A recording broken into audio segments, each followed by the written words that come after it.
Hello students, I am Ranjit Kumar. Welcome to your favorite channel superior study circle. बच्चे, हमने previous video में Einstein का mass energy relative theory पढ़ा था, जिसमें हमने E=mc² का प्रूफ किया था। उसमें बच्चे हमने क्या देखा था कि हम किसी भी ऑब्जेक्ट के मास को एनर्जी में कन्वर्ट कर सकते हैं। उसमें हमने क्या पढ़ा था कि यदि एक एमयू मास को यदि स्पीड ऑफ लाइट के स्क्वायर से यदि थ्रो कर दिया जाए तो उसके द्वारा energy approx 939 mega electron volt के इक्वल होता था। अब बच्चे, आज हम लोग पढ़ेंगे रेडियो एक्टिविटी, रेडियो सक्रियता। आज का लेक्चर मेरा फिफ्थ लेक्चर है। इसके पहले मैंने 4 लेक्चर का वीडियो बना चुका हूं। जो वीडियो नहीं देखे वो डिस्क्रिप्शन बॉक्स में लिंक दे चुका हूं, आप उसे देख लीजिएगा। बच्चे, रेडियो एक्टिविटी होता क्या है? तो इसके पहले हल्का सुन लीजिए। क्या, जैसे आप अपने लाइफ में स्टेबल होने के लिए आप क्या करते हैं? कुछ त्याग करते हैं। वह त्याग आप अपने स्ट्रगल के रूप में करते हैं, मेहनत करते हैं। तो जस्ट उसी तरह कुछ परमाणु के अस्थायी नाभिक स्टेबल होने के लिए, अस्थायी होने के लिए कुछ इनविजिबल रे का उत्सर्जन करते हैं। वह इनविजिबल रे अल्फा पार्टिकल, बीटा पार्टिकल और गामा रे के रूप में होता है। तो यही फेनोमेनन आपका कहलाता है रेडियो एक्टिविटी।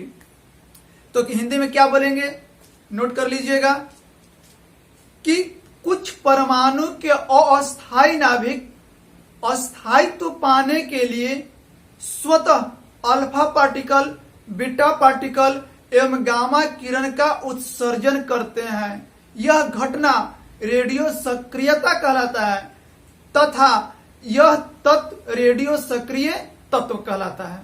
क्लियर? इंग्लिश में लिखता हूं, क्या बोलेंगे? The unstable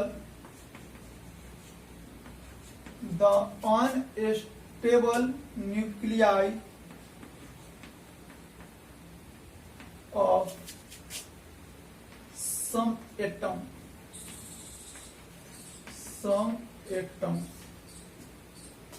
wants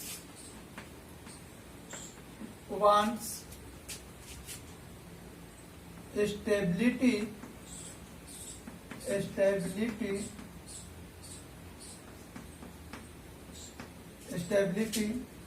by emitting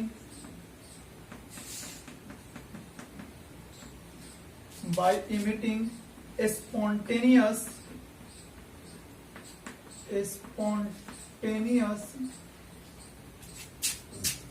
alpha particle or beta particle and gamma wave या रे। क्या लिखे बाबू? The unstable nuclei of some atoms wants stability by emitting a spontaneous alpha particle और beta particle and gamma wave. This phenomenon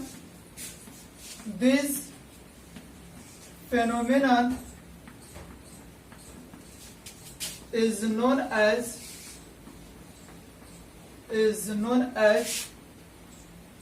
radioactivity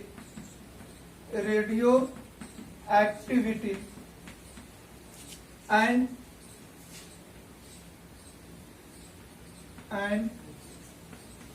its atom या element is known as radioactive element। Clear? इससे हिंदी में आप क्या बोले कि कुछ परमाणु के अस्थायी नाभिक अपने को स्थायित्व पाने के लिए स्वतः अल्फा पार्टिकल्स या बीटा पार्टिकल और गामा किरण का उत्सर्जन करते हैं। यह घटना रेडियो सक्रियता कहलाता है तथा यह तत्व रेडियो सक्रिय तत्व कहलाता है। क्लियर? मैंने इंग्लिश में लिखा हूं, या तो इंग्लिश लिखिए या तो हिंदी। अब चलते हैं नेक्स्ट। अब इसके बाद अब क्या है, इसमें आपको एक बतलाया गया है कि जो अल्फा पार्टिकल्स और बीटा पार्टिकल्स होते हैं, this alpha particle and beta particle does not emit together। कहने का मतलब क्या है कि अल्फा पार्टिकल और बीटा पार्टिकल और गामा तीनों का तो उत्सर्जन होता है, लेकिन अल्फा पार्टिकल्स और बीटा पार्टिकल्स दोनों का उत्सर्जन एक साथ नहीं होता है। कॉन्सेप्ट समझे? निकलेगा तीनों, लेकिन अल्फा और बीटा दोनों एक साथ नहीं निकलेगा। हो सकता है किसी तत्व से अल्फा प्लस गामा निकले, हो सकता है किसी तत्व से बीटा प्लस गामा निकले, लेकिन अल्फा और बीटा दोनों एक साथ उत्सर्जित नहीं होंगे। क्लियर? अब नेक्स्ट देखते हैं क्या, रेडियो एक्टिविटी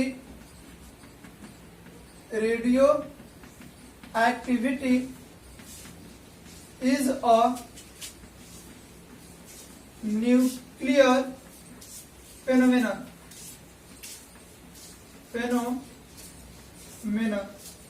कहने का मतलब क्या है कि जो रेडियो एक्टिविटी होता है यह आपका न्यूक्लियर फेनोमेनन है।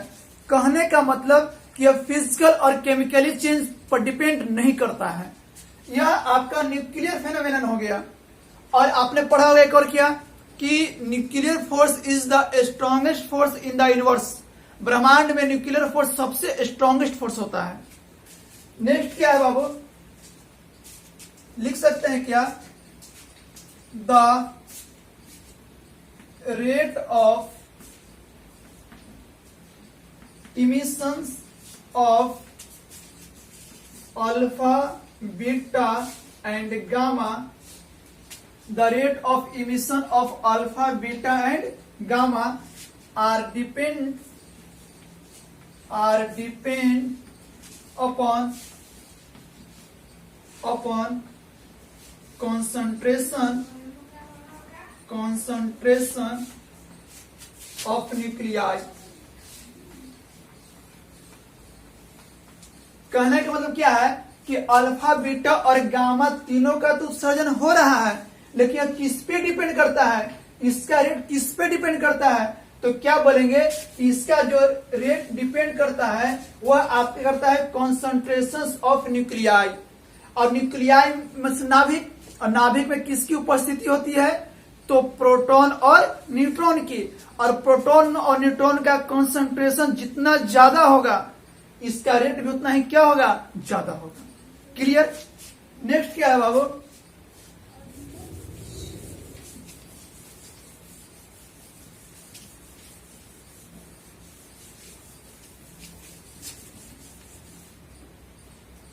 क्या लिखेंगे, this reaction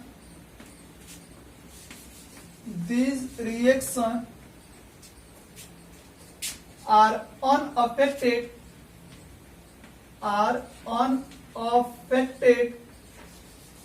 unaffected electric field, magnetic field,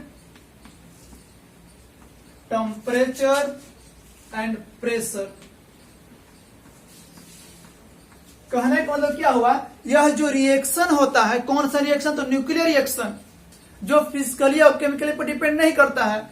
तो यह जो न्यूक्लियर रिएक्शन है वह आपका electric field, magnetic field, temperature और प्रेशर इस पे डिपेंड नहीं करता है। इससे क्या होता है, अनअफेक्टेड होता है, इससे प्रभावित नहीं होता है। ईएफ मींस इलेक्ट्रिक फील्ड मतलब विद्युतीय क्षेत्र, एमएफ मैग्नेटिक फील्ड चुंबकीय क्षेत्र, ताप और दाब, इस चारों पर यह इससे क्या होता है, अनअफेक्टेड प्रभावित नहीं होता है। नेक्स्ट क्या बोलेंगे बाबू, अब क्या देखते हैं इसके बाद कि यह रिएक्शन तो इस पे डिपेंड नहीं किया, डिपेंड किस पे किया, तो कॉन्सेंट्रेशन ऑफ न्यूक्लियाई। अब आगे क्या देखें कि इस पर डिपेंड हुआ किया ही नहीं।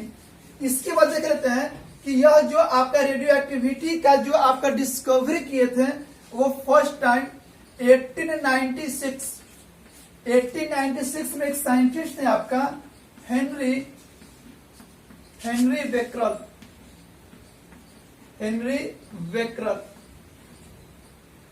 बेकरल नामक एक साइंटिस्ट थे। उन्होंने क्या किया था, रेडियो एक्टिविटी के बारे में फर्स्ट टाइम डिस्कवरी किया था, फर्स्ट टाइम इसके बारे में बतलाया था।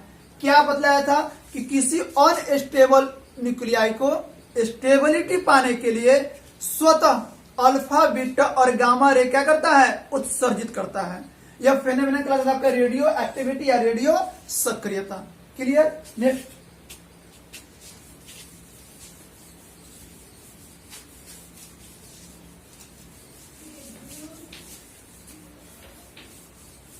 अब हम लोग क्या देखते हैं, जैसे मान लेते हैं कि अभी तो हमने सिर्फ रेडियो एक्टिविटी पढ़ लिया, क्या होता है कॉन्सेप्ट समझ लिए।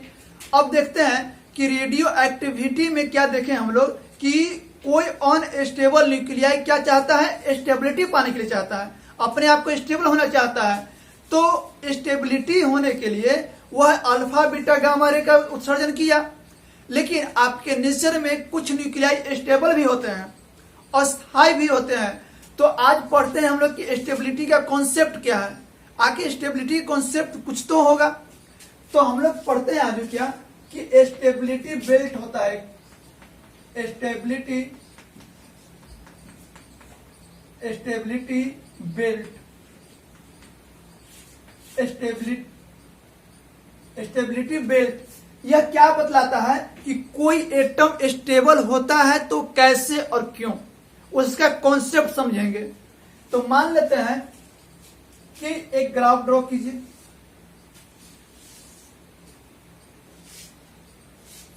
आपने पढ़ा होगा एक्स एक्सिस और एक वाई एक्सिस। इसको मान लिया जाए नंबर ऑफ न्यूट्रॉन्स और इसको मान लीजिए number of protons. Number of protons आपने पढ़ा होगा कि परमाणु संख्या की परिभाषा आपने क्या पढ़ा होगा कि किसी तत्व में उपस्थित प्रोटॉन की संख्या क्या कहलाता है, परमाणु संख्या। एक और पढ़ा होगा कि किसी तत्व में उपस्थित इलेक्ट्रॉन की संख्या परमाणु संख्या तो कहलाती है, लेकिन वह एटम कैसा होना चाहिए, न्यूट्रल होना चाहिए, उदासीन होना चाहिए।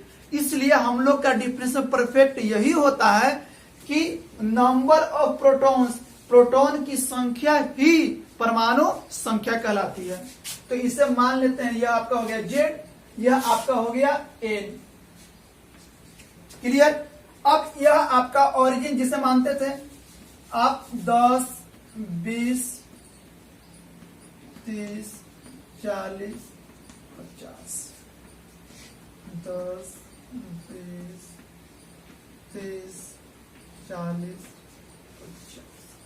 अब इसमें क्या देखा गया, फर्स्ट कॉन्सेप्ट इसका यही मिला स्टेबिलिटी पाने के लिए कि एटम्स ऑफ न्यूक्लियाई, जो एटम्स होना चाहिए उसका जो रेशियो होना चाहिए Z is less than 20 and equal, Z less than equal to 20। इसका कहने का मतलब कि परमाणु संख्या 20 से क्या हो, बराबर या छोटा हो। तो इसके लिए जो n अपॉन p का रेशियो होना चाहिए वह अप्रॉक्स 1 होना चाहिए। अर्थात हम लोग यह भी लिख सकते हैं कि n is equal to p, अर्थात number of neutron is equal to number of proton. और न्यूट्रॉन और प्रोटॉन कहां होता है, तो किसी भी परमाणु के नाभिक में होता है। तो यह दोनों की संख्या यदि बराबर है, n और p की संख्या यदि बराबर है, और वह जो परमाणु संख्या होना चाहिए वो होना चाहिए 20 से छोटा, तो इस स्थिति में वह एटम क्या होता है, आपका स्टेबल होता है। एटम्स क्या होता है आपका, तो स्टेबल होता है। देखिए कैसे, अगर मान लिया जाए कि यह आपका हो गया न्यूक्लियस, तो इस न्यूक्लियस के अंदर आपकी किसकी उपस्थिति होगी, प्रोटॉन और न्यूट्रॉन की। तो इसके अंदर P भी है और क्या है, N भी है। तो P और N की संख्या क्या होना चाहिए, बराबर होना चाहिए। अब P और जब N की उपस्थिति इसमें है तो स्टेबिलिटी के हमको क्या चाहिए कि दोनों की संख्या बराबर भी होना चाहिए। एग्जाम्पल लिया जाए, एग्जाम्पल में ले लेते हैं 6 से 12। तो इसके लिए क्या देखिएगा आप कि नंबर ऑफ प्रोटॉन कितना, 6, नंबर ऑफ प्रोटॉन कितना, 6। इसका मतलब N भी बराबर और P भी बराबर। दूसरा लेते हैं कि यदि मान लेते हैं कि नाइट्रोजन, तो 7N14। इसमें क्या देखेंगे बाबू, न्यूट्रॉन भी 7 और प्रोटॉन भी 7, दोनों की संख्या आपका क्या है, बराबर है। तो मान लेते हैं कि यह न्यूक्लियस में जितना प्रोटॉन उतना ही न्यूट्रॉन। तो एक और एग्जांपल ले लीजिए, हीलियम, तो 2 हीलियम 4। इससे भी क्या देखिएगा, न्यूट्रॉन 2 और प्रोटॉन कितना बाबू, 2। पूरा वीडियो देखिएगा तब समझ में आएगा। Neutron 2 proton 2। तो मान लेते हैं कि इसमें न्यूट्रॉन कितना है बाबू, 2, प्रोटॉन कितना है, 2। अब आपने पढ़ा होगा न्यूट्रॉन पर चार्ज लेस होता है, मतलब कोई चार्ज नहीं होता है। प्रोटॉन क्या होता है, पॉजिटिव होता है। तो आप हल्का सोचिए कि यह तो न्यूट्रॉन अलग हो गया, यह प्रोटॉन पर पॉजिटिव और पॉजिटिव। आपने पढ़ा होगा इलेक्ट्रोस्टैटिक फोर्स। अब दोनों पॉजिटिव, यह पॉजिटिव यह पॉजिटिव, अब दोनों जब पॉजिटिव है तो कौन सा फोर्स लगेगा, रिपल्सिव। अब दोनों के इलेक्ट्रोस्टैटिक फोर्स के कारण क्या होगा, रिपल्सन होगा, एक दूसरे से भागेगा। तो जब यह इधर की ओर चला, यह इधर की चला, दोनों भाग रहा है। जब यह दोनों एक दूसरे को रिपेल कर रहा है, लेकिन यह न्यूट्रॉन यह क्या करेगा, दोनों के बीच में अट्रैक्शन, यह भी अट्रैक्शन और यह भी अट्रैक्शन, यह भी अट्रैक्शन। देखिए न्यूट्रॉन न्यूट्रॉन के बीच में आकर्षण, न्यूट्रॉन प्रोटॉन आकर्षण, न्यूट्रॉन प्रोटॉन आकर्षण और न्यूट्रॉन प्रोटॉन आकर्षण। अब क्या हो जाता है कि यह चारों जो लग रहा है वह आकर्षण बल लग रहा है, लेकिन यह दोनों के बीच में कौन सा फोर्स लग रहा है, रिपल्सन। तो यदि यह रिपल्सन फोर्स, यह दोनों रिपल्सन फोर्स और यह आकर्षण मतलब अट्रैक्शन फोर्स के यदि इक्वल हो जाए, फिर से सुनिए, यह दोनों का रिपल्सन और अंदर का अट्रैक्शन दोनों यदि इक्वल हो जाए तो यह आपका एटम हो जाता है स्टेबल। यही आपका कॉन्सेप्ट था कि कोई एटम स्टेबल क्यों होता है। किसी भी एटम का न्यूक्लियाई या कोई एटम का न्यूक्लियाई स्टेबल क्यों होता है, स्थायी क्यों होता है, उसका रीजन आपका यही है। फिर समझिए, जैसे मान लेते हैं कि हमने भी बताया कि जेड का संख्या यदि 20 से लेस हो तो N/P का रेशियो कितना होना चाहिए, 1, अर्थात N=P। तो मान लेते हैं कि हमने हीलियम लिया, तो हीलियम में जितना प्रोटॉन उतना न्यूट्रॉन, तो 2 न्यूट्रॉन और 2 प्रोटॉन, तो 2 न्यूट्रॉन और 2 प्रोटॉन। तो न्यूट्रॉन तो बाबू चार्जलेस है, लेकिन प्रोटॉन में तो पॉजिटिव होता है। तो यह पॉजिटिव, कौन सा फोर्स, रिपल्सन। अब दोनों के में इलेक्ट्रोस्टैटिक स्थिर वैल्यू तो बल लग रहा है, तो यह क्या करना चाहेगा, भागना चाहेगा। तो यह इलेक्ट्रोस्टैटिक फोर्स के कारण यह रिपल्सन हुआ, लेकिन यह न्यूट्रॉन और प्रोटॉन आकर्षण, यह न्यूट्रॉन आकर्षण, यह न्यूट्रॉन प्रोटॉन आकर्षण, यह आकर्षण। अंदर जो एक आकर्षण बल लग रहा है, इधर जो विकर्षण बल, यह दोनों यदि संतुलित हो जाए, बैलेंस हो जाए, तो यह आपका न्यूक्लियर क्या हो जाता है, स्टेबल हो जाता है। Concept clear. अब देखिए यहाँ पे यदि N=P, हमने लिया N और यह लिया P, तो दोनों की संख्या यदि बराबर हो तो मान लेते हैं कि यह बराबर आपका यहां आया,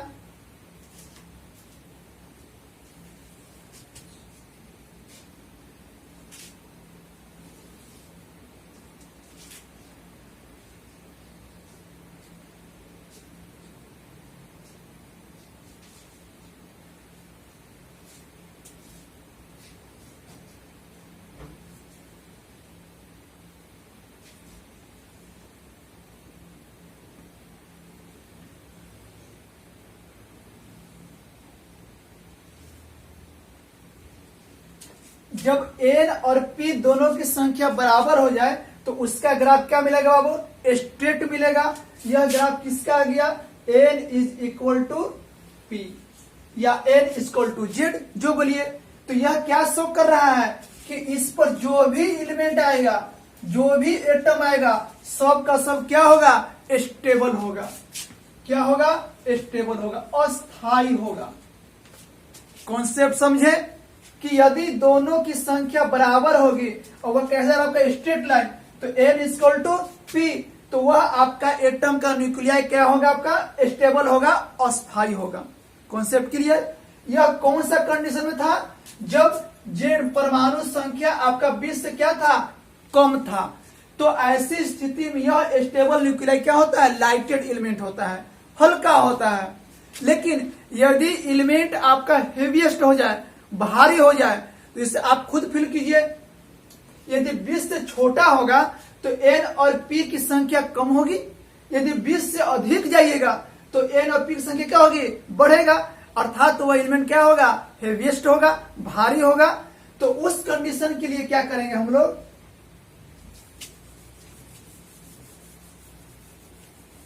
अगर मान लेते हैं कि आपका z यदि ग्रेटर देन इक्वल टू क्या हो जाए?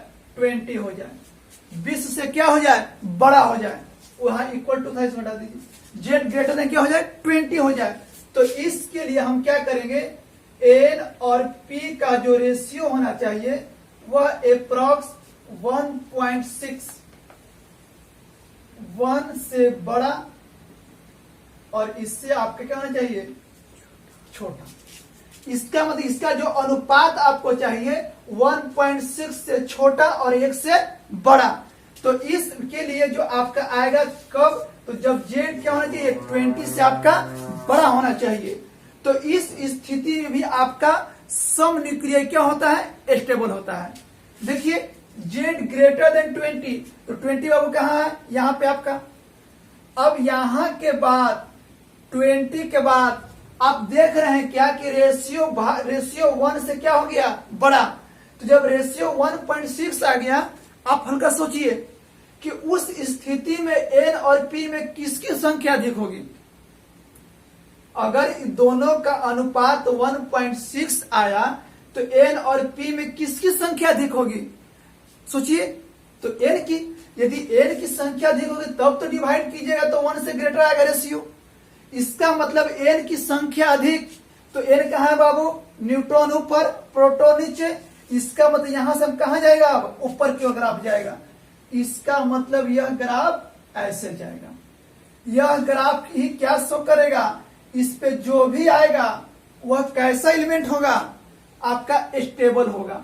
क्या होगा बाबू? स्टेबल होगा। इस पर जो भी आएगा स्टेबल होगा। क्यों? क्योंकि हमने भी देखा कि इसका रेशियो क्या चाहिए? 1.6 से छोटा और 1 से बड़ा। किस स्थिति में? जब z क्या होना चाहिए? 20 से ग्रेटर होना चाहिए। Concept clear? अब क्या करते हैं कि जब इस पे स्टेबल आ गया, इस पे भी स्टेबल आ गया, इसका मतलब कि यहां का जो रेशियो आएगा n/p, अब यह भी n/p, तो यह 1.6, तो यहां से क्या आना चाहेगा? नीचे, और यह कहां जाएगा? आपका ऊपर की ओर। क्यों?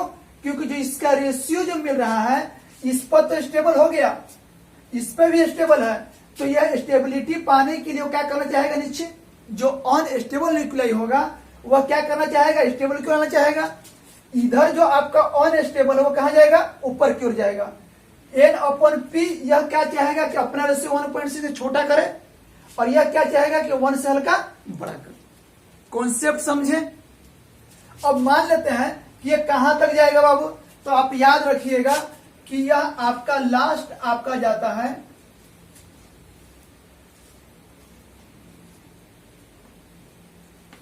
यह आपका सबसे लास्ट स्टेबल न्यूक्लियाई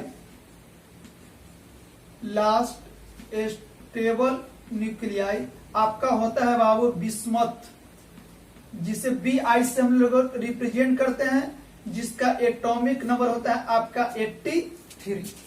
तो याद रखिएगा कि सबसे लास्ट स्टेबल न्यूक्लियाई कौन सा होता है? आपका बिस्मथ। जिसकी परमाणु संख्या क्या होती है 83, और 83 से हम लोग आगे जाएंगे तो सब का सब आपका न्यूक्लियाई क्या मिलेगा, अनस्टेबल मिलेगा। क्या मिलेगा बाबू, अनस्टेबल। और अनस्टेबल मिलने के कारण ही वह क्या करता है, हमने पढ़ चुका कि अल्फा बीटा और गामा क्या करेगा, इमिट करेगा, और वह घटना कहलाता है रेडियो सक्रियता। इसलिए आपने पढ़ा होगा कि 83 परमाणु संख्या से ऊपर वाले सभी परमाणु संख्या क्या होते हैं, लगभग रेडियो सक्रिय तत्व होते हैं। तो उसका कारण बाबू आपका यही है।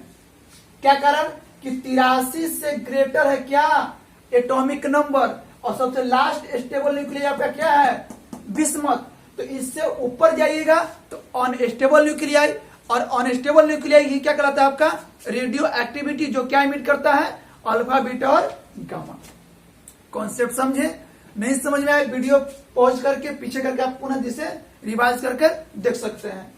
अब मान लेते हैं कि आपने हल्का सा याद कीजिए, आपने पढ़ा होगा गेगर मार्शल का अल्फा पार्टिकल इमिशन, उसमें हमने रेडियो एक्टिव के रूप में बिस्मथ लिया था। तो आपको कंफ्यूजन हुआ होगा कि आप जब बोल रहे हैं कि 83 स्टेबल न्यूक्लियाई है, तो हमने वहां पे बिस्मथ को रेडियो क्यों लिया था, रेडियो एक्टिव एलिमेंट क्यों लिया था। तो याद रखिएगा कि जो बिस्मथ होता है आपका वह आइसोटोप में होता है, और एक आइसोटोप 209 और एक आइसोटोप होता है 214। तो यह आपका होता है स्टेबल, और यह आइसोटोप होता है आपका अनस्टेबल। और यही कारण है जब अनस्टेबल हो गया तो कौन सा, तो रेडियो सक्रियता मतलब कि रेडियो एक्टिविटी, जिस कारण से इसको हम लोग कहा किए थे, अल्फा पार्टिकल का इमिशंस में। क्यों? क्योंकि यह न्यूक्लियाई क्या है आपका अनस्टेबल है, और अनस्टेबल न्यूक्लियाई स्टेबिलिटी पाने के लिए क्या करता है, तो अल्फा बीटा और गामा रे क्या करता है, इमिट करता है, रिलीज करता है। तो बाबू आज का क्लास यही था कि हमने जो भी पढ़ा, आज हमने पढ़ा कि रेडियो एक्टिविटी होता क्या है, फिर हमने पढ़ा कि सम न्यूक्लियाई स्टेबल क्यों होता है, और जो अनस्टेबल होता है वह स्टेबिलिटी पाने के लिए क्या करता है, वह अल्फा बीटा गामा क्यों रिलीज करता है। तो उसका रीजन आपका यही था कि स्टेबिलिटी हुआ तो क्यों, और अनस्टेबल होने की, अनस्टेबल से स्टेबल जाने के लिए वह क्या किया। उसका कॉन्सेप्ट बाबू आपका यही था। हम लोग नेक्स्ट वीडियो में पुनः मिलेंगे कि यह जो इमिट कर रहा था अल्फा बीटा और गामा, उसका मीनिंग क्या होता है, अल्फा निकलेगा तो क्या होगा, बीटा पर क्या होगा, उसका हम लोग कॉन्सेप्ट नेक्स्ट वीडियो में पढ़ेंगे। अगर आज आपको वीडियो में लगा कि हमने कुछ सीखा, आज हमने कुछ न्यूक्लियाई की स्टेबिलिटी के बारे में रीजन पढ़ा, तो सब्सक्राइब जरूर करें।